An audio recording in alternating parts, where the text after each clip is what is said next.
I want to start out by saying that I know my doing a video on someone or something in the free and open source software community is not my normal content. For those of you who have subscribed to me as a result of the scope of my other videos, please bear with me on this one. You might actually find this story interesting, maybe even a little funny. Bryan Lunduke is a person who is pretty well known in the Linux community. The same is true in regards to the free and open source software one as well. Generally, he is considered to be a respected reporter and commentator on things happening within each, which is a little funny where he has a tendency to be a troll at times. He can be pretty harsh and really dish things out when he wants to as part of this. He is also good for instigating or escalating things too. I am sure some believe he's crossed some lines as a result, like with SJWs in some of his content. The thing is though, if you are going to act like this, you yourself should probably have a pretty thick skin, because at some point, the tables will be turned against you and you will be on the receiving end of a shit show, one that is more often than not of your own making in some way, shape, or form. When that day comes, if you aren't thick-skinned, to put it as nicely as possible, it will not end well for you.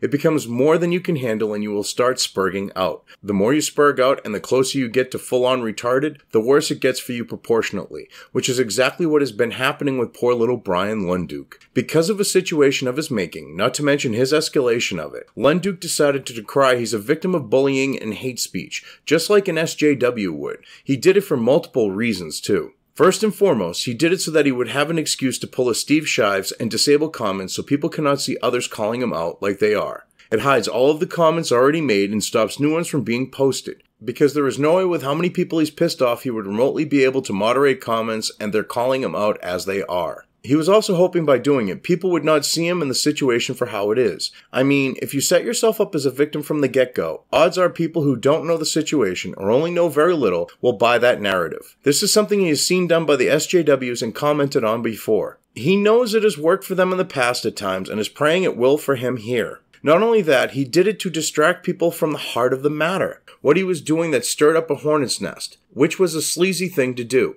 See, Bryan thought it would be a good idea and go over well with his subscribers to announce he was going to start placing the overwhelming majority of his content on Patreon and try to use it as a paywall. The problem is, his assumption about it going over well was far from reality. Not grasping who the bulk of his audience is, users of Linux and free and open source software, he sort of forgot that they do not like to be compelled to use something, especially when they are being forced to pay for it. That sort of bit him in the ass hard too. That is because these are people who've made a conscious choice not to be compelled or forced into using operating systems and software, never mind forced to pay for them. If they part with their money for something, it is by their choice. His problem, he tried to make that choice for them and they didn't like that. Bryan has been trying to nickel and dime the community more and more, looking to get all that he can from them. He has been getting more and more blatant with it too. Like for example, he put his latest Linux Sucks video on Patreon when they have always been released on YouTube previously. He knew that the backlash from his plan to use Patreon as a ghetto paywall wouldn't be something he could handle comment moderation on. So conveniently, he's all of a sudden had enough of all the anti-Jew comments right before announcing this move to using Patreon in that manner. This is when he has sponsors for his videos and does YouTube ads already. On top of this, he sells things like t-shirts as well. Now, I do not have a problem with his trying to make money doing these things. I am a firm believer in capitalism and his right to earn a living. Everyone has a right to do that after all. I am sure a lot of his subscribers feel the same way in these regards. The problem is he has bitten off far more than he can chew financially and is now starting to feel the pinch. In his infinite wisdom, Lunduke decided to take warehouse manufacturing space for a studio that he could produce his videos out of and rent out when he is not using it, which he stated was the intent of his leasing it. He is a one-man operation with very little overhead and no need for an investment like this. If he really needed studio space as he claimed because of his kids making it hard to record his content, then the smart thing to do would have been to rent a much smaller location than he did, like a one-room office for example. But he didn't do that, and I'm sure the cost of his new studio space is far from cheap for him. On top of that, right now it is just sitting there, not set up, unused, and burning away at his personal savings. He is in need of getting it all set to go so he can start using it and rent it out to make some money, because he needs that money in order to start recouping his losses from this venture of his. Otherwise, he is screwed if he doesn't, and is probably close to that point, not thinking things through. I had a feeling when he mentioned he was doing the new studio that he was going to overextend himself, thinking bigger than he needed to. I also had a feeling that he was going to lead him to trying to milk his subscribers for more money in order to help cover his mounting losses, which he started with putting the latest Linux Sucks up on Patreon. I should thank him for proving me right about him. Thanks for that, Bryan. Thank you for being a financially desperate fuckwit who decided to stop looking at his subscribers as people and instead chose to start seeing them as needed paychecks to cover his ass and poorly thought out plans for his studio. You are a prince for doing that. Actually, who am I kidding? You are an incompetent and a shitbag for doing it. Having said that, let's move on here because I'm not done yet. For Bryan Lunduke to do what he has since announcing he was going to use Patreon as a paywall, he has proven he is not a man. He made that clear in trying to make his subscribers pay for his content that had been free previously in this move. He also made this clear by not admitting in the first place that he screwed the pooch and fucked up by overextending himself with the studio space and not asking for assistance and covering the cost while getting it up and running. There are a lot of other things as well that go against him being a man beyond these ones. But the pièce de résistance of them all, it has to be his trying to play the victimhood game and claim victim status as a result of the shit show he created, which I mentioned towards the beginning of this video, but now we're going to get into it in detail. Bryan decided it would be a good idea to create a video where he claims he is Jewish, which is something no one knew or cared about, especially with the last name Lunduke. That he is now the victim of anti-Semites and as a result of this has decided to place his content exclusively on Patreon as a way to moderate the comments.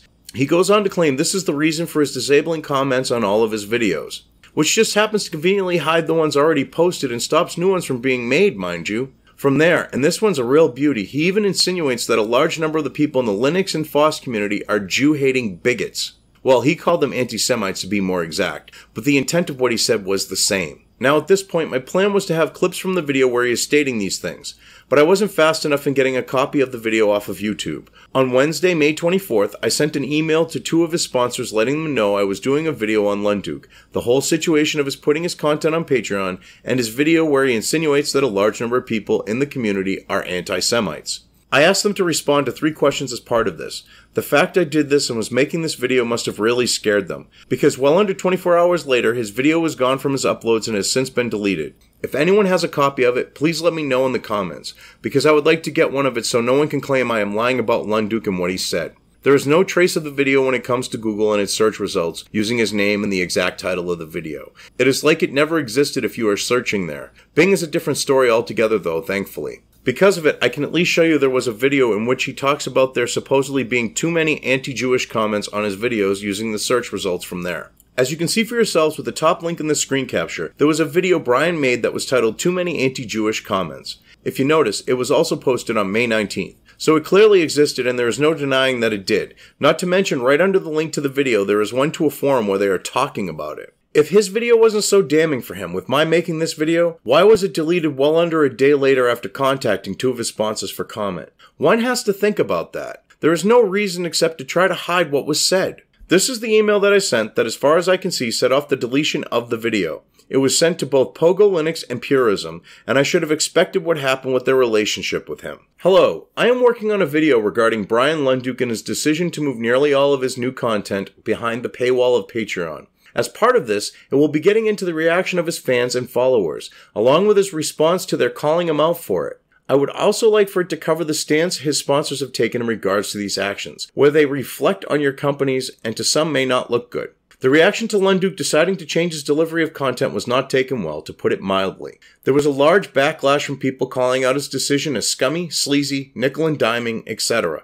In response to their doing this, at first he was deleting comments and censoring people. This type of response is more than kind of contrary to his content, being about freedom through FOSS. As is his turning off comments and lying about why he did it when he couldn't keep up with censoring them, which for all intents and purposes speaks volumes to his character. He actually had the audacity to play the Jew card. He claimed that everyone who was calling him out and criticizing him for his decision to milk his fans and followers for every penny he could were Jew-hating anti-Semites. This is when they were doing the same thing he has done in the past, call out the hypocrisy and poor choices of others. Just look at what he did in regards to FreeBSD and Huggate. Lunduke went well beyond calling out what the FreeBSD's board was doing with their changes to their rules for the development community. He took it to the point of clear harassment of board members and felt it was perfectly acceptable for him to do it to the point of bragging about it on his show. Hell, he thought it was acceptable that others joined in with him in targeting them in regards to Huggate. But when people are overwhelmingly just calling him out and not taking it to the extent he did with them, it is anti-Semitism. I'm not trying to negate that there were some making Jew comments,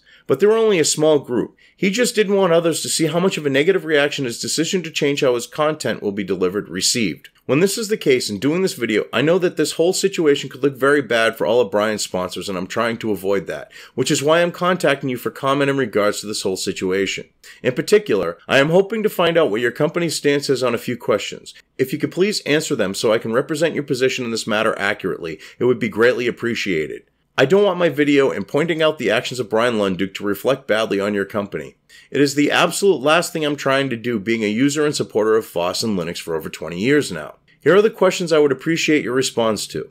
Were you aware of Bryan Lunduke's plans to additionally monetize his content through placing it behind the paywall of Patreon as a sponsor? The reason why I'm asking is because his doing so could really limit viewership, and through that, your reach to potential customers.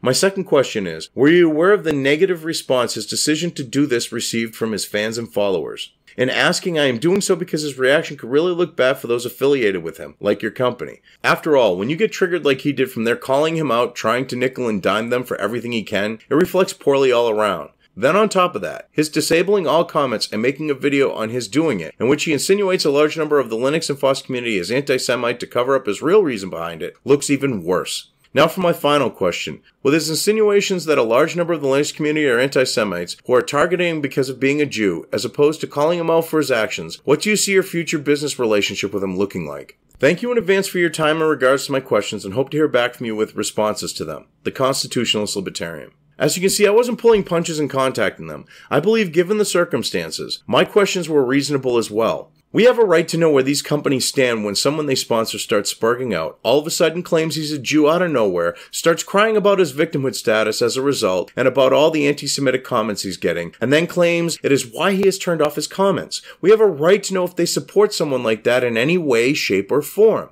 Instead, as I said before, it appears they went into cover-up mode and gave Bryan a heads up on my making this video. But are they in for a surprise? In making it, I did a little digging and found much worse than poor Bryan claiming he's a Jew who is being targeted by the large number of anti-Semites in the free and open source software and Linux community in order to disable his comments. We are talking kraut and tea levels of shitbaggery. I have proof of Bryan openly calling for the doxing of people. Hell, I have him admitting that he was trying to find the real names of people who left comments he didn't like so that he could dox them. I have him basically admitting he really isn't for true freedom, like with speech and the anonymity that would allow for you to exercise it. I have him trying to claim that people using their free speech broke the law. I have all of this and a lot more thanks to that video conveniently disappearing. Maybe Bryan and his sponsor should have just let that video stay up and things be, because it sort of led to this being a two-for video situation, and the second one with the teaser I gave you can tell is going to be even worse for him. It is hopefully going to be up by the middle of next week, if not by next Friday night, early Saturday morning, the latest. In closing, Bryan, if you want to go and delete the stuff I alluded to being in the second video, you can. That is, if you can figure out exactly what I have and where I got it from. This time I'm prepared for your doing it, so I will have more than a screen capture from Bing. If you liked this video, depending on where you are watching it, please give it an upvote or thumbs up. If you want to know when new content of mine hits the internet, don't forget to subscribe to one or more of my social media or video accounts listed here. Also, with YouTube, don't forget to ring that bell. You can find all of my video content on both BitChute and YouTube. This may not be the case with other places I upload to, but I will try to minimize this happening. You are always welcome to interact with me at any of these sites on the list, so feel free to do so. If you have anything you want me to cover in a video, when it comes to news or current events, send it right along to me. I will try to do my best to cover it. As always, thank you for watching.